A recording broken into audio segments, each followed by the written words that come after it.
यहाँ पे क्लिक करके वीडियो को बड़ा कर ले, जिससे कि वीडियो आपको सीधा दिखाई देगा और एक बार में ज़्यादा चीज़ें दिखाई देंगे तो समझ में भी ज़्यादा अच्छा से आएगा। ऐसे रील जैसे चलेगा वीडियो।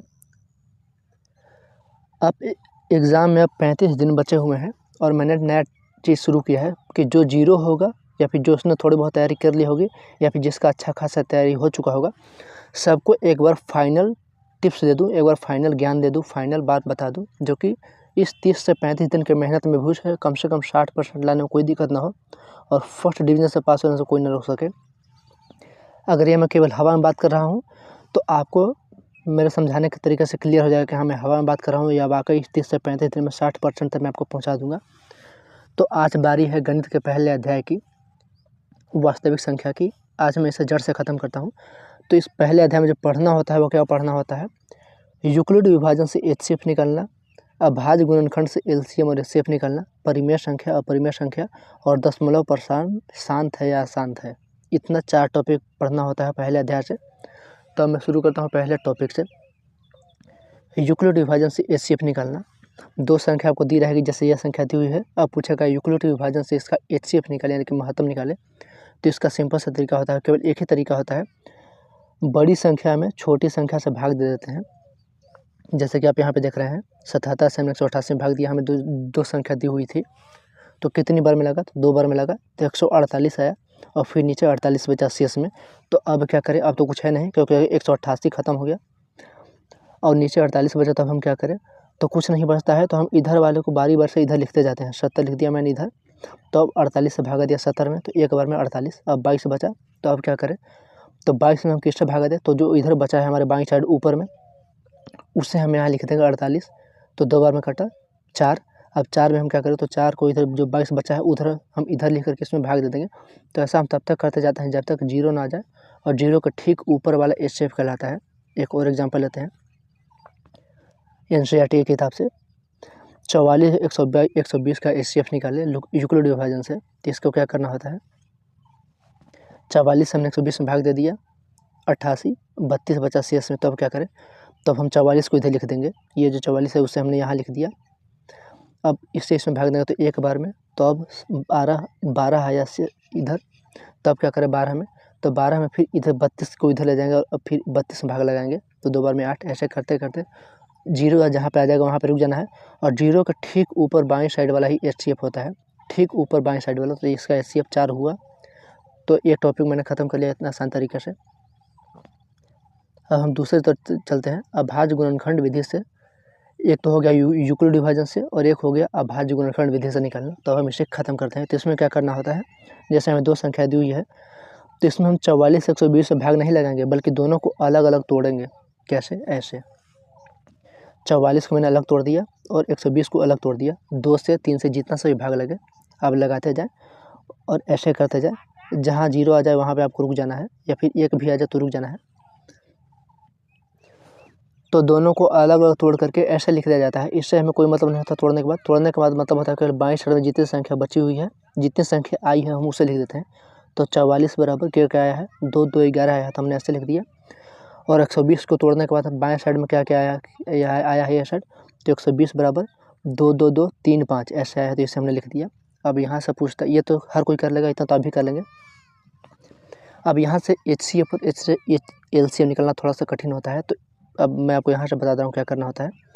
हालांकि एचसीएफ निकालना यानी कि महत्तम निकालना तो काफ़ी आसान होता है इसमें से, क्योंकि जो ऊपर और नीचे मिले उसे लिख देते हैं। जैसे 2 मिल गया और फिर से 2 मिल गया और कुछ मिला नहीं, तो जो मिलता है केवल उससे लिखते हैं और केवल एक बार ही लिखते हैं, एक से ज़्यादा बार नहीं लिखते हैं। तो 2 एक बार मिला, एक बार 2 मिला, 2 2 बराबर 4। बाकी हमें किसी से कोई मतलब नहीं। 11 2 3 5 बच गया। तो ये तो एचसीएफ निकल गया। अब एलसीएम निकालने के लिए क्या करते हैं?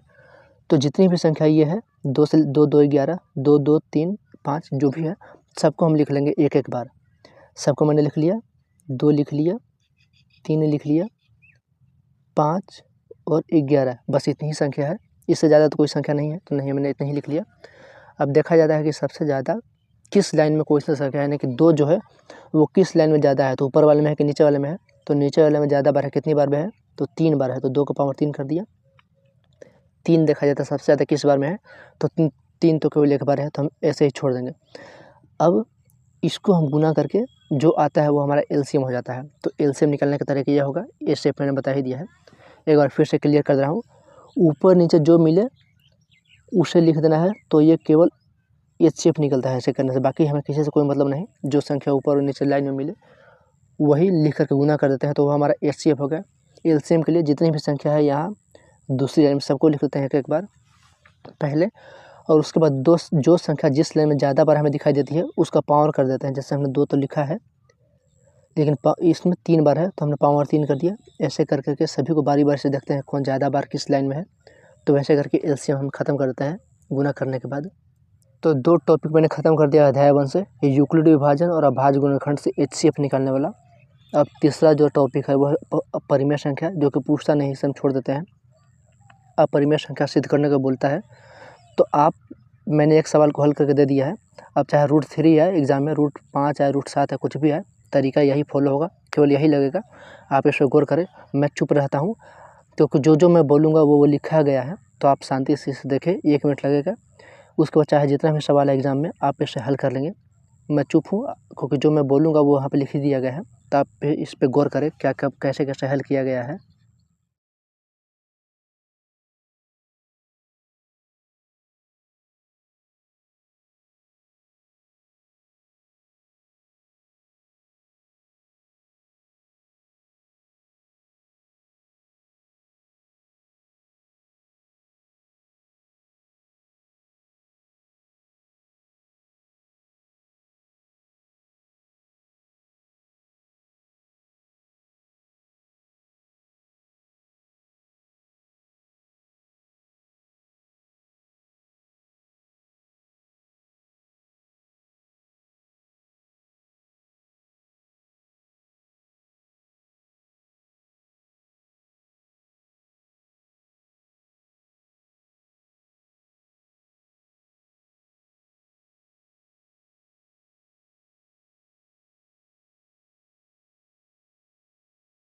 उनका आखिरी टॉपिक दशमलव प्रसार शांत है कि नहीं है, और ये ऐसे टॉपिक हैं जो कि एग्ज़ाम में आने ही आने हैं। आपने अगर PYQ देखा होगा पिछले साल का सवाल, तो आपको मिला होगा। तो ये आखिरी टॉपिक है, इसके बाद हमारा अध्याय 1 ख़त्म हो जाएगा, फिर हम अध्याय 2 कल शुरू करेंगे, अगले बार शुरू करेंगे। तो ये आखिरी टॉपिक है दशमलव प्रसार शांत है कि नहीं। तो इसमें करना क्या होता है, आपको ऐसे एग्जाम में भिन्न दे दिया रहेगा, या तो ये दिया रहेगा, या फिर ये, या फिर ये, या फिर और कुछ दिया रहेगा। तो करना क्या है, जो नीचे होता है यानी कि जो हर में होता है, हर यानी कि नीचे वाले को हर कहते हैं, ये हर है, ये हर है, ये हर है, और ये अंश है। तो इसमें से कोई एक पूछा जाएगा। ये तीनों एक में नहीं है, तीनों अलग अलग है। मैंने 3 अलग अलग एग्जाम्पल लिया है। आपसे पूछ दिया जाएगा कि ये शांत है क्या शांत है, या फिर ये शांत है क्या शांत है, ये शांत है क्या शांत है। तो करना क्या होता है, नीचे वालों को एलसीएम निकालना होता है। कैसे, जो कि हमने ऊपर वाले तरीके में सीखा था, ऐसे करके। और अगर ये तोड़ने के बाद अगर बाएं साइड में 2, 5 के अलावा कुछ भी हो तो वो अशांत होगा, और केवल 2 और 5 ही हो तो वो शांत होगा। आप अच्छे से समझ ही गए होंगे। कोई भी पूछ दे, कोई भी अंक दे दिया जाए भिन्न बट्टे में, तो नीचे वाले का हमें सीधे एलसीएम निकाल लेना है। इस तरीके से जैसे एलसीएम निकाल लेना है। और एलसीएम में जो इधर आता है, बाएं साइड में आता है हमारा, अगर 2, 2, 5 के अलावा कुछ भी है, केवल 2 आए, केवल 5 आए, या फिर 2 और 5 आए तो शांत होगा, और 2, 5 के अलावा कुछ भी आ जाए तो वो अशांत होगा। तो इतना सिंपल है, मैंने बता दिया। इसके अलावा एक और आता है, ऐसे करके आता है, कभी कभी दशमलव में दे देता है, ऐसे दे देता है, और पूछता है कि ये शांत है क्या शांत है। तो इसे आप समझ लें सबसे आसान तरीके से। अगर ये जो 3 बिंदु है, अगर ये आपको दिखाई दे इतने सारे किसी भी अंक के बाद, तो वो अशांत होगा क्योंकि वो चलता जा रहा है। लेकिन अगर यहाँ तक सीमित रहे, कोई बिंदु नहीं रहे, तो वो हो जाएगा शांत, बस। तो पहले अध्याय में 4 टॉपिक मेन जो पूछे जाते हैं वो मैंने ख़त्म कर दिया। यूक्लिड विभाजन, अभाज्य, अपरिमेय संख्या और दशमलव प्रसार शांत है कि नहीं, ये मैंने ख़त्म कर दिया। तो आपको समझ में आ गया होगा। कुछ समझ में नहीं आया तो हमसे कमेंट में पूछ लें। आप हमसे पूछने में बिल्कुल न शर्माएं, क्योंकि एग्ज़ाम में अगर आपको कोई दिक्कत हो जाती है, क्रॉस लग जाता है, तो आपको ज़्यादा शर्मिंदगी होगी। उससे बचने के लिए आप हमसे बेझिझक 10 बार 20 बार कुछ भी पूछ सकते हैं बिना शर्माए। अब 35 दिन ही बचे हैं, और आपकी पूरी जिम्मेदारी मैंने ली हुई है आपको कैसे पास करवाना है। कहीं भी कोई भी दिक्कत हो तो आप हमसे पूछते रहें।